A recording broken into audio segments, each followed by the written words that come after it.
नमस्कार दोस्तों, एग्जाम गंगा में आपका हार्दिक स्वागत है। आज हम लोग क्वेश्चनों के प्रैक्टिस सेट करेंगे।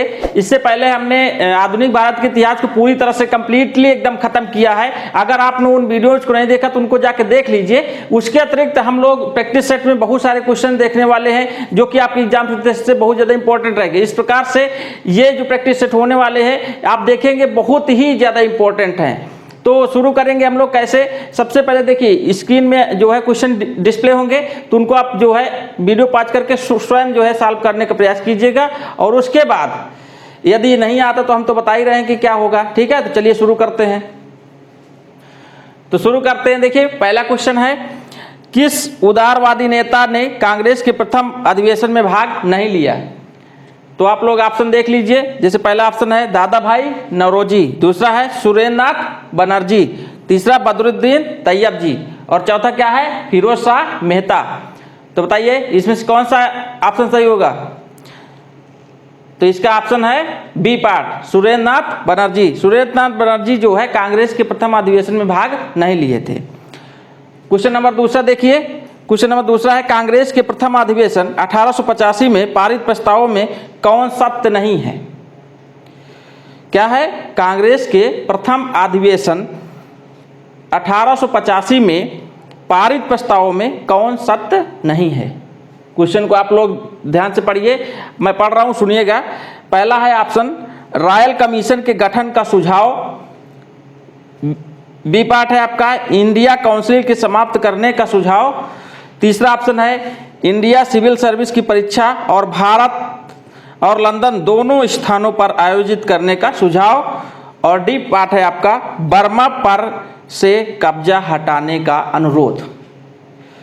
तो लगाइए जल्दी। तो इसका जो ऑप्शन है ए बी सी डी ये चारों सत्य नहीं है। ठीक है। क्वेश्चन नंबर तीसरा देखिए क्या है, ह्यूम स्वतंत्रता के पुजारी थे, उनका हृदय भारत की दुर्दशा पर रोता था। उपयुक्त कथन ह्यूम के बारे में किसने कहा। बताइए, व्योमेश चंद्र बनर्जी ने, दादा भाई नौरोजी ने, लॉर्ड डफरिन ने या लाला लाजपत राय ने। बताइए। तो इसका सही ऑप्शन होगा लाला लाजपत राय ने। चौथा नंबर है, कांग्रेस को किसने सूक्ष्मदर्शी अल्पसंख्यकों का प्रवक्ता कहा। क्वेश्चन क्या है, कांग्रेस को किसने सूक्ष्मदर्शी अल्पसंख्यकों का प्रवक्ता कहा। Option number A sir Syed Ahmad Khan, option number B viceroy Dufferin, option number 3 viceroy Curzon और ऑप्शन नंबर 4 मोहम्मद अली जिन्ना। बताइए। तो कांग्रेस को सूक्ष्मदर्शी अल्पसंख्यकों का प्रवक्ता किसने कहा, वायसराय डफरिन ने। ठीक है। क्वेश्चन नंबर 5 देखिए, कांग्रेस के अधिवेशनों में किसमें मताधिकार की आयु को 21 वर्ष निश्चित किया गया। क्वेश्चन है, कांग्रेस के अधिवेशनों में किसमें मताधिकार की आयु को 21 वर्ष निश्चित किया गया। ऑप्शन नंबर ए इलाहाबाद अधिवेशन जो 1888 में हुआ था, और आपको पता होना चाहिए कि 1888 में इलाहाबाद में जो अधिवेशन हुआ था उसमें कांग्रेस की अध्यक्षता किसने किया था। कमेंट कीजिए, हमने बताया है ना। अगर वीडियो आपने नहीं देखा तो जाके देख लीजिएगा। और एक काम और, थोड़ा चैनल को सब्सक्राइब कीजिए। वीडियो अगर पसंद आए तो लाइक कीजिएगा और शेयर जरूर किया करिए। तो ये ऑप्शन है इलाहाबाद अधिवेशन 1888। तो इस समय कांग्रेस की अध्यक्षता किए थे एक अंग्रेज व्यक्ति थे जिनका नाम था जारजूल, ध्यान रखिएगा। ऑप्शन नंबर बी है कलकत्ता अधिवेशन 1890, तीसरा ऑप्शन है बम्बई अधिवेशन 1889 और चौथा नागपुर अधिवेशन 1891। बताइए कौन सा ऑप्शन सही होगा। तो इसका सही ऑप्शन है बम्बई अधिवेशन 1889। क्वेश्चन नंबर 6 देखिए। क्वेश्चन नंबर 6 है, सरकारी कर्मचारियों पर कांग्रेस के अधिवेशनों में भाग लेने पर कब प्रतिबंध लगा दिया गया। बताइए।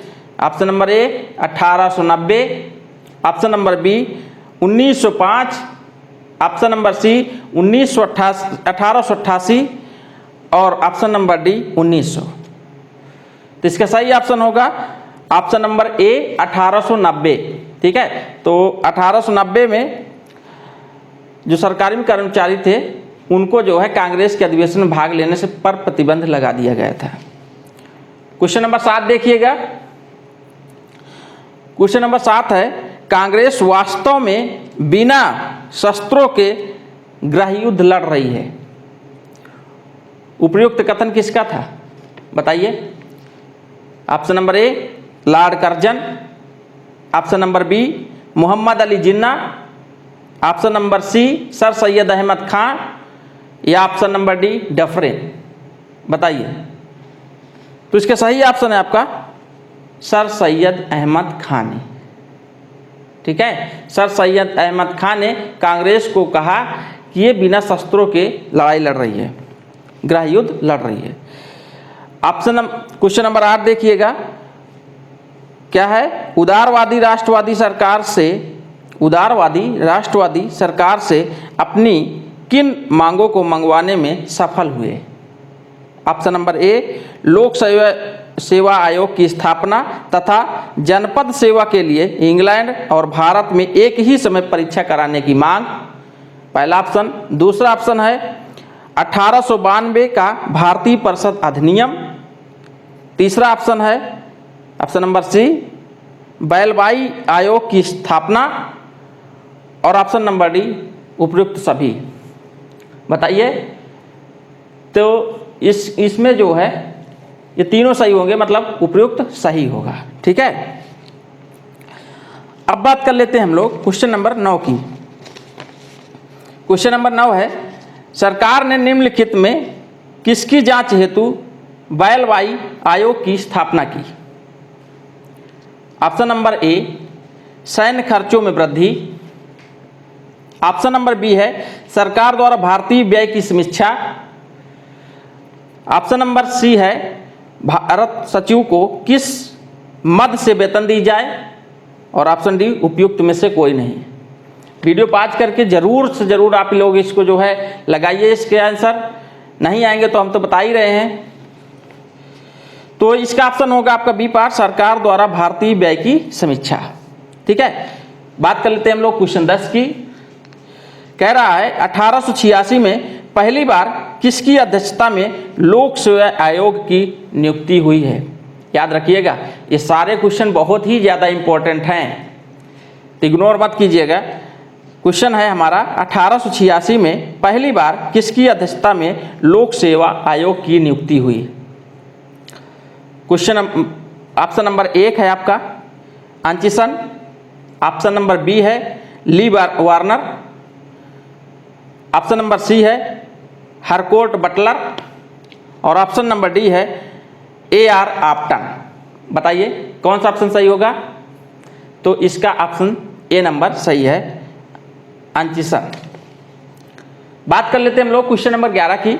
देखिए, कह रहा है 1899 ईस्वी के कांग्रेस अधिवेशन में किसकी अध्यक्षता में यह प्रस्ताव पारित किया गया कि रैयतवाड़ी क्षेत्रों में राजस्व का स्थायी निर्धारण हो और जमींदारों के लगान की सीमा निश्चित की जाए। क्वेश्चन क्या है फिर से सुनिएगा। 1899 ईस्वी के कांग्रेस अधिवेशन में किसकी अध्यक्षता में यह प्रस्ताव पारित किया गया कि रैयतवाड़ी क्षेत्रों में राजस्व का स्थायी निर्धारण हो और जमींदारों के लगान की सीमा निश्चित की जाए। Option number A RC Dutta, option number B Dadabhai Naoroji, option number C Surendra Nath Banerjee, और ऑप्शन नंबर डी है फिरोज शाह मेहता। तो इस क्वेश्चन में यदि आपको 1899 में कांग्रेस की अध्यक्षता किसने किया यही पता चल जाए तो आप आसानी से बता सकते हैं। तो इसका सही ऑप्शन है आपका option number C Surendra Nath Banerjee. Question number 12 देखिए आप, कांग्रेस के किस अधिवेशन की डफरिन ने अत्यंत अल्पसंख्यक कहकर खिल्ली उड़ाई। ऑप्शन नंबर ए है Calcutta 1866, option number B Banaras 1905, option number C Allahabad 1888, और क्वेश्चन नंबर डी लखनऊ 1899। बताइए। देखिए इसका, तो इसका होगा ऑप्शन नंबर ए कलकत्ता। इसकी डेट सही कर लीजिए, कलकत्ता में है, 1866 नहीं बल्कि 1886 है। ठीक है, 1886। अब 1886 में कांग्रेस की अध्यक्षता किसने किए थे? दादा भाई नौरोजी ने। ध्यान रखिएगा, 1866 में तो कांग्रेस की स्थापना भी नहीं हुई थी। ठीक है, बात कर लेते हैं क्वेश्चन नंबर 13 की। भारतीय राष्ट्रीय कांग्रेस की ब्रिटिश कमेटी के सदस्यों में निम्नलिखित में कौन शामिल नहीं था? क्वेश्चन क्या है? भारतीय राष्ट्रीय कांग्रेस की ब्रिटिश कमेटी के सदस्यों में निम्नलिखित में कौन शामिल नहीं था? Option number A Wedderburn, option number B Hume, option number C Dadabhai Naoroji और option number D W Digby. इसका सही ऑप्शन होगा option number D W Digby. Question number 14 है आपका, 1893 ईस्वी में किसके प्रयासों में Mohammedan Anglo oriented defence association की स्थापना हुई? क्वेश्चन को ध्यान से पढ़िए और आंसर दीजिए। 1893 में किसके प्रयासों से Mohammedan Anglo oriented defence association की स्थापना हुई? ऑप्शन है आपके, option number A sir Syed Ahmad Khan, option number B Badruddin Tyabji, option number C Theodore Beck और ऑप्शन नंबर डी है आपका सलीमुल्लाह खां। बताइए, तो इसका सही ऑप्शन होगा option number C Theodore Beck. ठीक है, अब बात कर लेते हैं हम लोग क्वेश्चन नंबर 15 की। क्वेश्चन नंबर 15 है हमारा, भारतीय राष्ट्रीय कांग्रेस की ब्रिटिश कमेटी ने निम्नलिखित में किस पत्र का संपादन किया? क्वेश्चन है हमारा, भारतीय राष्ट्रीय कांग्रेस की ब्रिटिश कमेटी ने निम्नलिखित में किस पत्र का संपादन किया? Option number A India, option number B Yugantar, option number C India sociologist और ऑप्शन नंबर डी उपयुक्त में से कोई नहीं। तो इसका सही ऑप्शन होगा ऑप्शन नंबर ए इंडिया। आप लोग खुद महसूस कर रहे होंगे कि क्वेश्चन किस लेवल के हैं, तो थोड़ा सा सीरियसली इसको सॉल्व कीजिएगा आप लोग।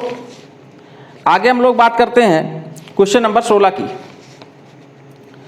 क्वेश्चन नंबर 16 है आपका, कमजोरी पाप है, कमजोरी मृत्यु है। हे भगवान, हमारा राष्ट्र कब स्वतंत्र होगा? स्पष्ट रूप से यह कहने वाला प्रथम भारतीय कौन थे? कौन था नहीं बल्कि कौन थे बोलें ज़्यादा सही रहेगा।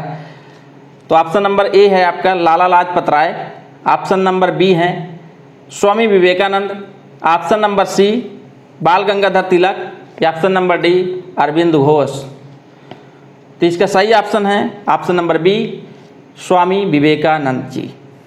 ध्यान रखिएगा।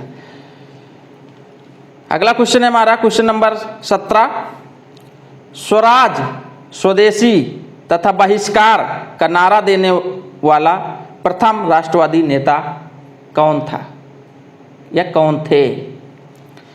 ऑप्शन नंबर ए है Dadabhai Naoroji, option number B Ashwini Kumar Dutt, option number C Bal Gangadhar Tilak या option number D Gopal Krishna Gokhale.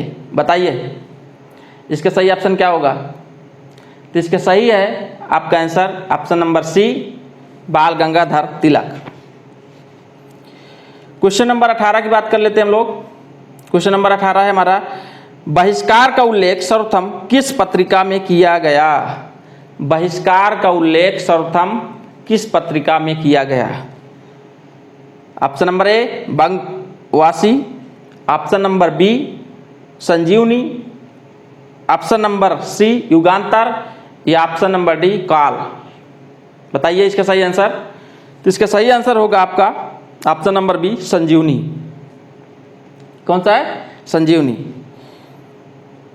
Question number 19 देखिएगा, बंगाल विभाजन की प्रक्रिया सर्वप्रथम कब शुरू हुई? बहुत कंफ्यूजन क्वेश्चन है ये। बंगाल विभाजन की प्रक्रिया सर्वप्रथम कब शुरू हुई? इसमें दो, बंगाल विभाजन कब लागू हुआ, बंगाल विभाजन की कब घोषणा की गई, और ये है कि बंगाल विभाजन की प्रक्रिया कब शुरू हुई। ऑप्शन नंबर ए जुलाई 1905, ऑप्शन नंबर बी दिसंबर 1903, ऑप्शन नंबर सी अगस्त 1905 और ऑप्शन नंबर डी जनवरी 1903। बताइए इसका आंसर। तो इसका सही आंसर होगा ऑप्शन नंबर बी दिसंबर 1903, याद रखिएगा। क्वेश्चन नंबर 20 की बात कर लेते हैं हम लोग। तो क्वेश्चन नंबर 20 है हमारा, असम का प्रथम विभाजन कब हुआ। बताइए असम का प्रथम विभाजन कब हुआ, पहली बार असम का विभाजन कब हुआ। Option number A 1874, option number B है आपका 1884, ऑप्शन नंबर सी है आपका 1905 या ऑप्शन नंबर डी 1903। बताइए इसका सही आंसर क्या होगा। तो इसका सही आंसर है आपका 1874, ऑप्शन नंबर ए। बात कर लेते हैं क्वेश्चन नंबर 21 की। 21 है आपका, बंगाल विभाजन 1905 के समय भारत का सचिव कौन था। आपको तो पता है कि जब बंगाल विभाजन हुआ था उस समय वायसराय भारत के कौन थे, लॉर्ड कर्जन। लेकिन भारत का सचिव कौन थे। तो इसके ऑप्शन देखिए आप। Option number 1 Andrew Fraser, option number B Risley, option number C Bampfylde Fuller और option number D Lord Curzon ही। बताइए। तो इसका सही ऑप्शन है ऑप्शन नंबर बी रिजले। बात कर लेते हैं क्वेश्चन नंबर 22 की। बंगाल विभाजन के बाद किसने पूर्वी बंगाल को अपनी प्रिय पत्नी के रूप में उल्लेख किया। बंगाल विभाजन के बाद किसने पूर्वी बंगाल को अपनी प्रिय पत्नी के रूप में उल्लेखित किया। Option number A Andrew Fraser, option number B Lord Curzon, option number C Bampfylde Fuller और ऑप्शन नंबर डी है आपका रिजले। बताइए। तो इसका सही आंसर होगा option number C Bampfylde Fuller. बस थोड़े से क्वेश्चन और बात कर लेते हैं हम लोग। क्वेश्चन है आपका, विभाजन हमारे ऊपर वज्र की तरह गिरा है। विभाजन हमारे ऊपर वज्र की तरह गिरा है, उपयुक्त कथन किसका है। बताइए। ऑप्शन नंबर ए है आपका Rabindranath Tagore ji, option number B बाल गंगाधर तिलक, ऑप्शन नंबर सी लाला लाजपत राय या option number D Surendra Nath Banerjee. बताइए इसका सही आंसर क्या होगा। तो इसका सही आंसर है option number D Surendra Nath Banerjee. और लास्ट क्वेश्चन देखिए। क्वेश्चन है हमारा, स्वदेशी आंदोलन से जुड़े नेताओं से संबंधित जोड़ों में कौन सही नहीं है। Option number A Punjab Ajit Singh, option number B Madras Chidambaram Pillai, option number D C Andhra Harisarvottama Rao और ऑप्शन नंबर डी है बंगाल व्योमेश चंद बनर्जी। बताइए, मिलान कीजिए कौन सा सही नहीं है।